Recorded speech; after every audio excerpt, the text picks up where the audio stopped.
अस्सलाम वालेकुम नाज़रीन, मैं हूं मंसूर अली खान। अपने दिल चैनल के ऊपर आपको खुशामदीद कहेंगे। पिछले 12 घंटे की आमतरीन खबरों के साथ एक दफ़ा फिर आपके सामने हाजिर हैं। आपसे दरख्वास्त, चैनल को सब्सक्राइब करना मत भूलिए, बेल आइकन प्रेस कीजिए। अगर आपको हमारी वीडियो पसंद आए उसे लाइक और शेयर ज़रूर कीजिएगा। अच्छा जी, वीलॉग को आगे चलाने से पहले सबसे पहले 32 लाख सब्सक्राइबर्स का बहुत बहुत शुक्रिया। ये माइलस्टोन जो है आपकी मदद से अचीव हो गया है और एक लंबा सफ़र जो तकरीबन 2020 अक्टूबर 2020 से शुरू हुआ था और अब 2026 के अंदर जो है अक्टूबर में से 6 साल मुकम्मल हो जाएंगे। 5.5 साल का, तकरीबन पौने 6 साल का हमें टाइम लगा ये 32 लाख सब्सक्राइबर्स हासिल करने में। लेकिन इसमें आपका प्यार, आपका एतमाद, आपकी दुआएं, ये सब शामिल है इसके अंदर। और ये चैनल जो है वो मेरा नहीं है, इन तमाम 32 लाख अफराद का है। हम कोशिश करते हैं, मैं ये तो नहीं कह सकता कि हमेशा सक्सेसफुल होते होंगे, लेकिन हम कोशिश ज़रूर करते हैं कि आप जो 32 लाख अफराद या पूरे पाकिस्तान से जो लोग बेशक हमें नहीं भी सब्सक्राइब करते या कभी कभार हमारी वीडियो वो देखते हैं, हम कोशिश करते हैं उनकी आवाज़ बनने की। हमसे अगर कोई कोताहियाँ हों, हमसे कोई गलतियाँ हों तो एक भाई समझ के, एक बेटा समझ के माफ़ कर दीजिएगा और हमें फ़ीडबैक में बताइएगा ज़रूर कि आप यहाँ गलती कर रहे हैं, ताकि हम उससे सीख सकें। ज़ाहिर बात है, भाइयों को, बेटों को सिखाया जाता है, डांटा भी जाता है। आप डांट भी सकते हैं आप हमें। तो अगर कोई गलती हो तो उसके लिए माजरत, और अगर कोई पसंद आया करे तो कभी कभार शाबाशी भी दे दिया करें, और कुछ नहीं तो लाइक कर दिया करें। आपका जो एक लाइक का बटन है ना, वो हमारा दिल बड़ा कर देता है। तो हमें हमारी रहनुमाई करते रहिएगा और एक दफ़ा फिर आपका बहुत बहुत शुक्रिया। अच्छा जी, इस वीलॉग के अंदर जो है वो जो सबसे बड़ी खबर है वो पाकिस्तान के लिए जनाब, आप जानते हैं कि पाकिस्तान और सऊदी अरब के दरमियान दिफाई मुआहदा जो है वो ऑलरेडी हो चुका है। अब एक और मुल्क जो है वो पाकिस्तान के साथ ये दिफाई मुआहदा करना चाहता है, और ये एक बड़ी खबर है जो और किसी ने नहीं बल्कि इंटरनेशनल न्यूज़ वायर ने जो है ये खबर दी है। मैं इसकी तफसीलात जो है मैं थोड़ी देर में आपके साथ शेयर करने जा रहा हूँ। और भी बड़ी अहम खबरें हैं, सारी डिटेल्स तक देखिएगा। कुछ बड़ी अहम वीडियोज़ भी आपको इस वीलॉग के अंदर मैं आगे चल के आपको दिखाऊँगा। लेकिन सबसे पहले कल रात को जो एक डेवलपमेंट हुई है जिसका असर आपके ऊपर और मेरे ऊपर पड़ता है, वो जनाब ये कि हुकूमत ने जो एक्सपेक्टेड था पेट्रोल और डीज़ल की कीमतें जो है वो बढ़ा दी हैं। ख़ास तौर पे डीज़ल की कीमत जो है उसमें तो अच्छा खासा बड़ा जंप मारा है। पेट्रोल की कीमत में जनाब 5 रुपये 44 पैसे का इजाफा कर दिया गया है। डीज़ल की कीमत में 31 रुपये 5 पैसे फ़ी लीटर का इजाफा कर दिया गया है। और पेट्रोल की अब नई कीमत जो है वो 316 रुपये 15 पैसे, जबकि डीज़ल की नई कीमत जो है 354 रुपये 350 से भी ऊपर जो है ये जा चुका है। 354 रुपये 35 पैसे जो है वो हो गई है। अब डीज़ल की प्राइस बढ़ने का मतलब है आपकी ट्रांसपोर्टेशन कॉस्ट, आपकी ट्रैक्टर के को चलाने की कॉस्ट, ये सारी कॉस्ट जो हैं वो अब बढ़ जाएंगी। और जब इन चीज़ों की कॉस्ट बढ़ती है तो ऑटोमेटिकली महंगाई भी जो है वो बढ़ना शुरू हो जाती है। लेकिन इस सारी चीज़ के अंदर जो सबसे हैरानकुन बात थी कि पिछले 2 दिन से पेट्रोल जो है नापैद होना शुरू हो गया था, मिलना बंद हो गया था। अगर कहीं पे मिल भी रहा था तो एलोकेशन के साथ मिल रहा था, लिमिटेशंस के साथ मिल रहा था, कोटे के अंदर मिल रहा था। आपको 3000 का मिल सकता है, आपको 4000 का मिल सकता है। रात को जैसे ये रेट शेड खुले हैं तो सारे पेट्रोल पंपों पे आराम से जो है वो पेट्रोल मिलना शुरू हो गया है। आपको नया रेट आ गया है, सब मिलना शुरू हो गया है। मेरी नज़र में मैं खुद ये समझता हूँ कि ये हमारी हुकूमतों का ना अवाम के साथ एक मजाक है। लिटरली ये एक मजाक है कि आपकी आंखों के सामने होर्डिंग हो रही है, आपकी आंखों के सामने ब्लैक मार्केटिंग हो रही है, लेकिन इसको कोई रोकने वाला नहीं है। एक सरसरी सा फाइलों का पेट भरने के लिए जो एक बयान दे दिया जाएगा कि बड़ा सख्त नोटिस ले लिया गया है, आज के बाद आइंदा नहीं होगा। और हर हफ्ते, हर महीने ये ड्रामा इस अवाम के साथ जो है वो किया जाता है। आप अंदाज़ा कर सकते हैं कि ये पेट्रोल और डीज़ल की जो कीमतें हैं, जिसमें हुकूमत ज़ाहिर बात है लेवी के नाम के ऊपर जो है अच्छा खासा अवाम की जेबों में से पैसा निकाल रही है, इससे गरीब आदमी का क्या हो रहा है। मैं दोबारा ये बात कहूँगा, लैंड क्रूज़र वाला हो गया है, प्राडो वाला हो जाए, मर्सिडीज़ वाला हो जाए, उसको 354 क्या 554 का पेट्रोल भी उसको नहीं चुभता। आप यकीन कीजिए उसको नहीं चुभता। लेकिन जो मोटरसाइकिल वाला है ना, उसको 5-5 रुपए का जो पेट्रोल का इंक्रीज़ है ना, उसको चुभता है, उसको तकलीफ़ होती है, उसके पूरे घर का बजट उसकी वजह से हिल जाता है। और उसके बाद जब ये जो काला धन इकट्ठा किया जाता है होर्डिंग के नाम के ऊपर, ये ज़ख़ीरा अंदोज़ी के नाम के ऊपर, उसको कोई चेक रोकने वाला नहीं है। रखें इन लोगों को। वो मैं वैसे सीसीडी के एक्शन के बड़ा ख़िलाफ़ हूँ, मैं मेरी एक एडिटोरियल पॉलिसी में उसके बहुत ख़िलाफ़ हूँ, लेकिन लगाएं इसके ऊपर उम्र कैद की सज़ा। होर्डिंग वाले जो ज़ख़ीरा अंदोज़ हैं, जो इस तरह पेट्रोल की जो है वो ज़ख़ीरा अंदोज़ी करते हैं, इसके ऊपर लगाएं ज़रा उम्र कैद की सज़ा। मैं देखता हूँ आइंदा कौन इस तरह होर्डिंग करता है, लेकिन कोई पूछने वाला नहीं है। अवाम के साथ ये मजाक जो है कई सालों से इसी तरह ही चल रहा है, लेकिन कोई पूछने वाला नहीं है। इसके अलावा जनाब हुकूमत ने एक और फैसला किया है और वो ये है कि जनाब ओगरा अब रोज़ाना की बुनियाद के ऊपर जो है वो पेट्रोल और डीज़ल की कीमतों का जो है वो तयन किया करेगा। यानी रोज़ाना आपको रात को जो है वो एक नई प्राइस कोट किया होगी। और अभी तक ये जो एक्चुअली ये जो पेट्रोल और डीज़ल की प्राइस आई है इसके बारे में कहा जा रहा है ये 3 दिन के लिए अभी आई है और मोस्ट प्रॉब्ली जो मैं एज्यूम कर रहा हूँ कि मंडे की रात से जो है पीर की रात से अब ये रोज़ाना की बुनियाद पर प्राइसेस जो है वो चेंज होगी। इसके ऊपर वैसे जो पेट्रोल पंप ओनर्स एसोसिएशन है उन्होंने हुकूमत की प्राइस डी रेगुलेशन पॉलिसी जो है उन्होंने मुस्तरद कर दी है। उन्होंने कहा ये हमें बिल्कुल भी काबिल कबूल नहीं है। अब मैं जो इसको ज्यूम कर रहा हूँ वो यही है कि जनाब ज़ाहिर बात है इससे होर्डिंग डिस्करेज होती है।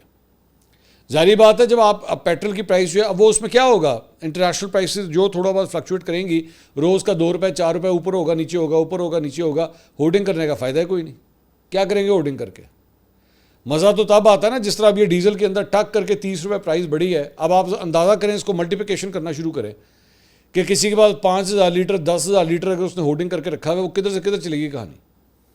तो यहाँ पे तो जब रोज़ के मुताबिक जब प्राइसेस जो है ऊपर नीचे होंगी तो उसके बाद जो है वो क्या होर्डिंग होनी है इसकी, एक बात। दूसरी बात ये जो लोग इसकी मुखालफत कर रहे हैं, मैं आपको थोड़ा सा इसके बारे में बता दूं कि अमेरिका के अंदर, वेस्टर्न वर्ल्ड के अंदर, यूरोप वगैरह के अंदर जहाँ पे ऑलरेडी ये चीज़ें जो है डी रेगुलाइज्ड हैं, वहाँ पे एक एक दिन के अंदर 5-5 दफ़ा 10-10 दफ़ा कीमतें चेंज होती हैं क्योंकि उन्होंने अपने आप को अटैच किया हुआ है इंटरनेशनल ऑयल प्राइसेस के साथ। वो जहाँ पे जो फ्लक्चुएशन वहाँ पे हो रही होती है, चाहे वो छोटी मोटी फ्लक्चुएशन हो रही हो, वहीं पे पेट्रोल की कीमतें ऊपर नीचे हो रही होती हैं। एक ही सड़क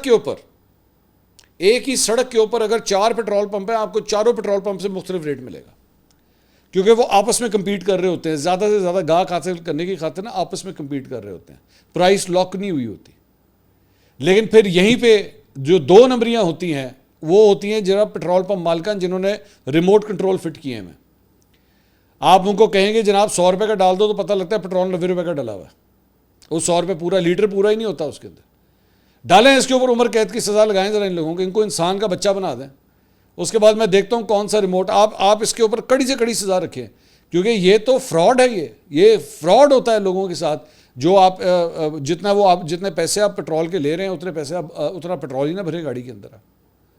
तो खैर बात लंबी हो जाएगी इसके ऊपर। इसके अलावा अभी जहाँ मैं आपको कह रहा था कि कीमतें जो है वो बढ़ रही हैं, तो इसी तरह इदारे शुमारियात के मुताबिक हालिया हफ्ते महंगाई में इजाफे की रफ्तार जो है वो 1.40% जो है वो बढ़ गई है। सालाना बुनियादों पर महंगाई की रफ्तार जो है वो इस वक्त 11.94% से बढ़कर अब 13.09% के ऊपर आ गई है।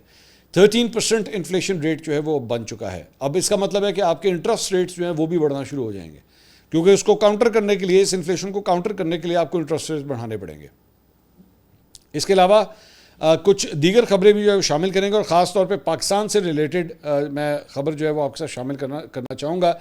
एक तो ईरान की पाकिस्तान इंकलाब ने जनाब दावा किया है कि उसने कुवैत में मुतअद्दिद फ़ौजी मकामात को जो है वो निशाना बनाया है, जबकि कुवैती हुकूमत ने एक बिजली और समंदरी पानी को मीठा बनाने वाले प्लांट डीसैलिनेशन प्लांट पर हमले की तस्दीक करते हुए उसे इससे बड़े पैमाने पर नुकसान पहुँचने का ऐलान किया है। ईरानी पाकिस्तान इंकलाब ने अपने बयान में कहा कि हमलों के दौरान अमरीकी फ़ौज और इसराइल की हिमायत याफ्ता जंगजुओं के मुबैना ठिकानों को निशाना बनाया गया। बयान के मुताबिक कार्रवाई में high mobility artillery rocket system launchers और मिसाइलों को तबाह करने का दावा भी किया गया है। पाकिस्तान इंकलाब ने मजीद कहा कि अमरीका के खिलाफ जवाबी कार्रवाई जारी है और मुस्तक़बिल में भी इस नौइयत की कार्रवाइयाँ जारी रखेंगे। दूसरी जानिब कुवैत की वजारत बिजली, पानी और काबिल तजदीद तवानाई ने तस्दीक की है कि एक हमले में बिजली और पानी साफ़ करने वाले प्लांट को नुकसान पहुंचा है, जिसके नतीजे में वहां आग भड़क उठी और बिजली पैदा करने वाले मुतादिद यूनिट्स जो है मुतासर हुए हैं। वजारत के मुताबिक इमदादी टीमों ने आग पर काबू पा लिया, जबकि माहिरीन नुकसान का जायज़ा लेने और प्लांट को दोबारा फ़ाल बनाने के लिए काम कर रहे हैं। कुवैती हुकाम ने बताया कि मुल्क में तकरीबन 90% पीने का पानी समुद्री पानी को साफ़ करके हासिल किया जाता है, इसलिए डीसैलिनेशन प्लांट्स में किसी भी किस्म की रुकावट अवामी ज़िंदगी और पानी की फराहमी के लिए संगीन ख़तरा हो सकती है। So Kuwait is the latest victim जिसके ऊपर बड़ी भारी किस्म की बमबारी जो है वो की गई है, जिसमें बिजली घर भी हिट हुआ है। इसी तरह ईरान के अंदर भी बिजली घर हिट हुए हैं, उसके बारे में अभी मैं आपको खबर देता हूँ। लेकिन ये जो कुवैत के हवाले से ख़ास तौर पर खबर है, रॉयटर्स ने ये बड़ी इंपॉर्टेंट खबर दी है जिसकी हेडलाइन है Pakistan and Kuwait discuss expanded defence pact sources से, कि कुवैत और पाकिस्तान आपस में जो है वो एक दिफाई मुआहदा करने के ऊपर गुफ्तो शनीद इस वक्त कर रहे हैं। यानी कुवैत इज़ इंटरेस्टेड कि पाकिस्तान के साथ जो है वो दिफाई मुआहदा किया जाए। यानी इससे पता लगता है कि पाकिस्तान की जो फायर पावर है, पाकिस्तान की जो मिलिट्री है, सऊदी अरब के बाद कुवैत को भी जो है उसके ऊपर एतमाद है कि ये जो है वो एक सही मुहाफ़िज़ के तौर पे जो है अपना किरदार अदा कर सकते हैं। मेरे ख्याल में किसी को अगर नहीं यकीन है तो वो जो नौरीन खान साहिबा हैं, इमरान खान साहब की बहन, उनको पाकिस्तान की जो एक मिलिट्री है उसकी माइट के ऊपर जो है उन्हें किसी किस्म का यकीन नहीं है। बहरहाल इस स्टोरी के अंदर जो है वो मज़ीद क्या है वो मैं आपको बता देता हूँ। स्टोरी अपने कहती है जी, मुज़ाकरात के बारे में इल्म रखने वाले 5 ज़राए के मुताबिक पाकिस्तान तवानाई के ताउन और सरमायाकारी के बदले कुवैत के साथ एक तौसीई दिफाई मुआहदे पर बातचीत कर रहा है। तमाम ज़राए ने बताया कि मुज़ाकरात अभी इब्तदाई मरहले में है और अमरीका और ईरान के दरमियान बढ़ते हुए तनाव की वजह से अब भी पेचीदा हो सकते हैं। रॉयटर्स ने जुमेरात को रिपोर्ट किया था कि इस्लामाबाद में खदशात बढ़ रहे हैं कि सऊदी अरब के साथ उसका बाहमी दिफाई मुआहदा, जिस पर गुज़िश्ता साल दस्तखत हुए थे, पाकिस्तान को अमरीका ईरान जंग की तरफ ले जा सकता है, क्योंकि पीर को ईरान से मुंसलिक हुसी तहरीक की जानिब से सऊदी अरब पर हमले के बाद जौहरी हथियारों से लैस पाकिस्तान ने ईरान से कहा कि वो मुमलिकत पर हमलों को अपने ऊपर हमलों के मुतरादिफ तस्वुर करेगा। कुवैत के साथ कोई भी दिफाई मुआहदा जो इस साल ईरान की जानिब से शदीद हमलों की जद में आया है, अमरीका और ईरान के दरमियान मुस्तकबिल में सालसी में पाकिस्तान के किरदार पर भी सवालात उठाएगा।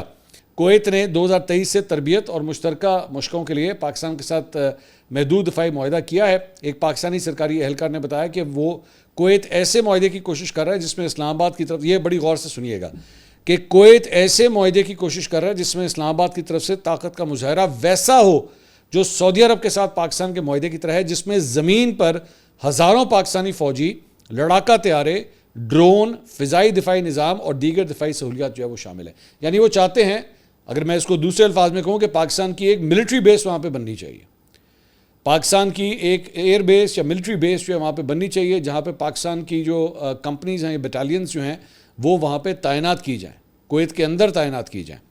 ये वाज़े नहीं है कि आया पाकिस्तान इस हद तक जाने के लिए तैयार है, क्योंकि सऊदी अरब के साथ इसका मुआहदा रियाज के साथ दहाइयों पुराने करीबी इत्तेहाद का नतीजा है।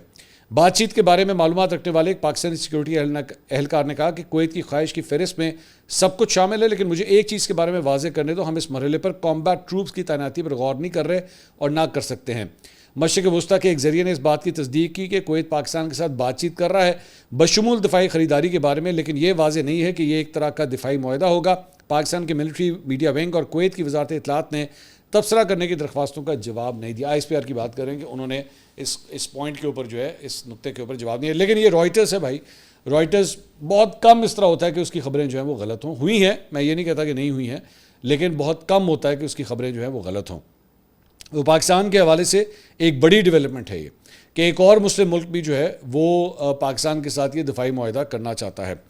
इसके अलावा दीगर ख़बरों में जनाब ईरान की वजारतें, जो मैं आपको बिजली घरों की बात कर रहा था, जिस तरह कुवैत के ऊपर जो एक बिजली घर के ऊपर हमला हुआ है, तो ईरान की वजारत तवानाई ने शहरियों से बिजली का इस्तेमाल कम करने की अपील की है, क्योंकि जनूबी इलाकों में तवानाई के बुनियादी ढांचे पर अमरीकी हमलों के बाद बिजली का निज़ाम दबाव का शिकार हो गया है।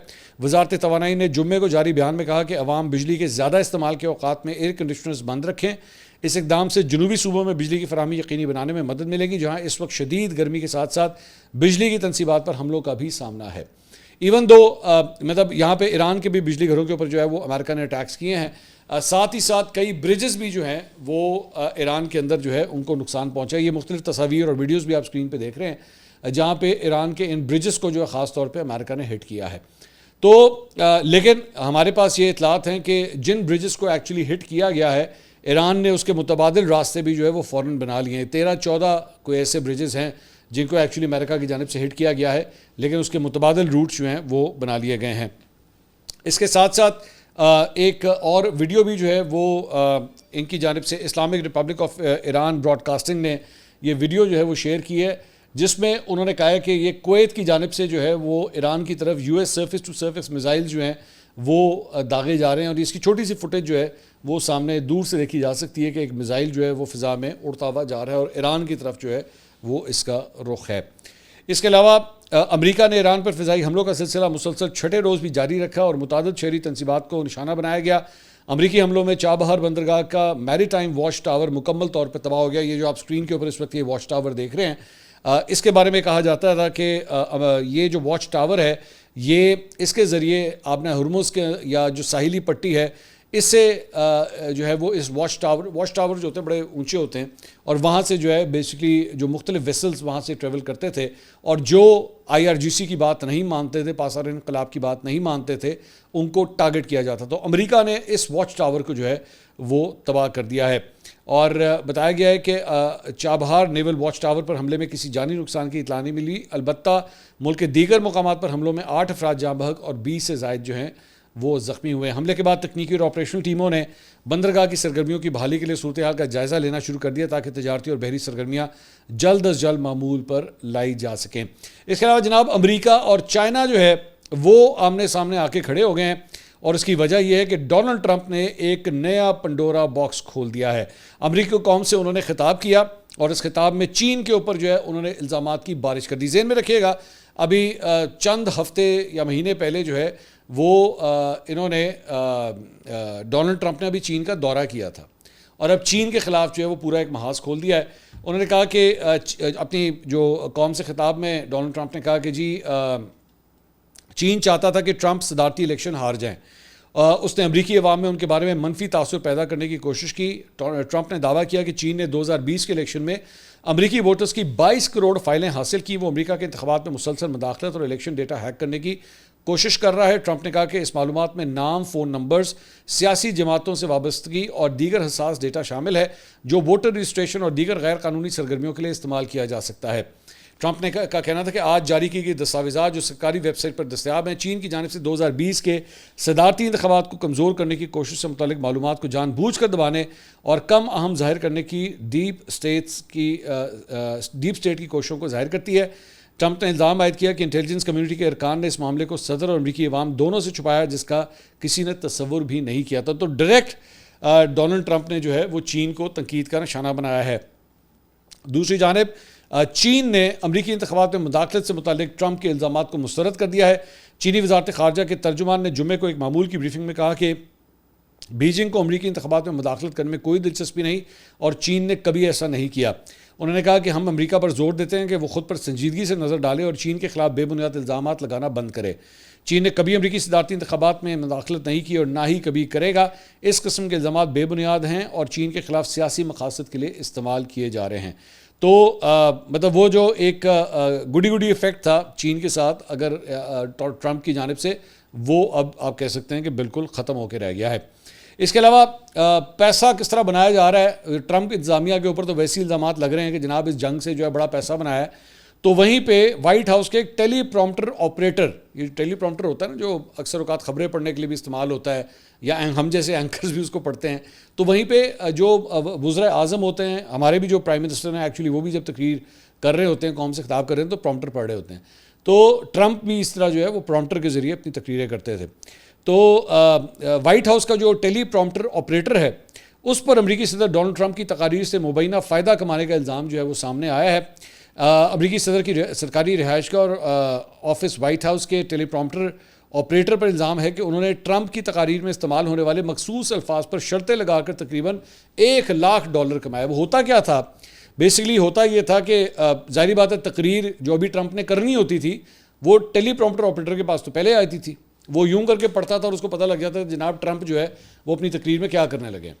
तो इससे पहले कि डोनाल्ड ट्रंप वो तकरीर रिकॉर्ड कराते या उसको टीवी के ऊपर जो है वो नशर होते, वो उसमें से अहम चीज़ें निकाल के ना जुआ खेलना शुरू हो गया कि लो जी अज जड़ा ना ट्रंप ने ऐलान कर देना या ट्रंप ने वो ऐलान करना है। किधर किधर आप अंदाज़ा करें। मैं अभी वीलॉग के शुरू के अंदर मैं कह रहा था कि जनाब पेट्रोल के नाम के ऊपर जो है किस तरह पैसा बनाया जाता है। आप सोचे टेलीप्रॉम्प्टर वाला बैठ के पैसा बना रहा है, उन्होंने कहा बाकी सारियाँ गल्लां तो बाद ही होणगियां ना, मैं तो दिहाड़ी लावां अपनी। तो वो जनाब उसके बारे में पता लगा कि उसने $1 लाख जो है वो इन शर्तों के ऊपर ही जो है उसने बना लिए थे। इसके साथ साथ कुछ दीगर खबरों में जनाब साबिक आर्मी चीफ जनरल राहील शरीफ वो बड़ी देर के बाद पब्लिक डोमेन के अंदर जो है नज़र आए। उन्होंने बेसिकली इकराम सहगल साहब हैं दिफाई तज्जियाकार, उनकी किताब नेशनल सिक्योरिटी स्ट्रैटेजी की तकरीब रूनुमाई में शिरकत की और वहाँ पर उन्होंने खिताब किया और उन्होंने कहा कि कौमी सलामती अब सिर्फ सरहदों तक महदूद नहीं रही, जबकि साइबर सिक्योरिटी भी एक चैलेंज बन गई है। उन्होंने कहा कि इकराम सहगल साहब का शुक्रगुजार हूँ जिन्होंने अपनी किताब मेरे ख़ानदान के नाम की और किताब की रूनुमाई तकरीब में शिरकत करना बाइस एज़ाज़ है। उन्होंने कहा कि अपने दौर में दहशतगर्दी जैसे मसाइल का सामना रहा है। साइबर सिक्योरिटी आजकल के दौर में एक चैलेंज बन चुका है। नेशनल सिक्योरिटी के तलबा को ये किताब ज़रूर पढ़नी चाहिए। उन्होंने कहा कि कौमी सलामती अब सिर्फ सरहदों के दफा तक महदूद नहीं रही, कौमी सलामती में मुआशी इस्तेहकाम, साइबर सिक्योरिटी और कौमी यकजहती भी शामिल है। इसके साथ साथ जनाब अमेरिकन कौंसलेट जनरल पेशावर जो है वो बंद कर दिया गया है। खैबर पख्तूनख्वा के साथ सफारती रवाबत की जिम्मेदारी अब इस्लामाबाद में अमरीकी सफारत खाने के खैबर पख्तूनख्वा यूनिट को जो है वो मुंतकिल कर दी गई है। ये बात काफ़ी महीनों पहले ही अनाउंस हो गई हुई थी कि खैबर पख्तूनख्वा के अंदर पेशावर में जो अमेरिकन कौंसलेट है उसे बंद कर दिया जाएगा। अब अल्टीमेटली उसके ऑपरेशन जो हैं वो बंद कर दिए गए हैं। इसके साथ साथ आज़ाद कश्मीर के साबिक वज़ीर आज़म और हाल ही में इस्तेकाम पाकिस्तान पार्टी ज्वाइन करने वाले सरदार तनवीर इलियास के काफ़िले पर फायरिंग हुई जिसमें सिक्योरिटी एहलकार जाँ बहक और कई अफराद ज़ख्मी हुए हैं। सरदार तनवीर इलियास के काफ़िले पर फायरिंग टाएँ ढिलकोट के मुकाम पर जो है वो की गई है। फायरिंग के वाक़े में साबिक मामले खुसूसी सरदार इम्तियाज़ शाहीन के ज़ख्मी होने की इतलात हैं, जबकि फायरिंग के सबब काफ़िले में शामिल कई गाड़ियों के जो है वो शीशे टूट गए हैं। तो ये जनाब अब तक की अपडेट्स थी। अगली वीडियो में आपसे दोबारा मुलाकात होगी। अल्लाह हाफ़िज़।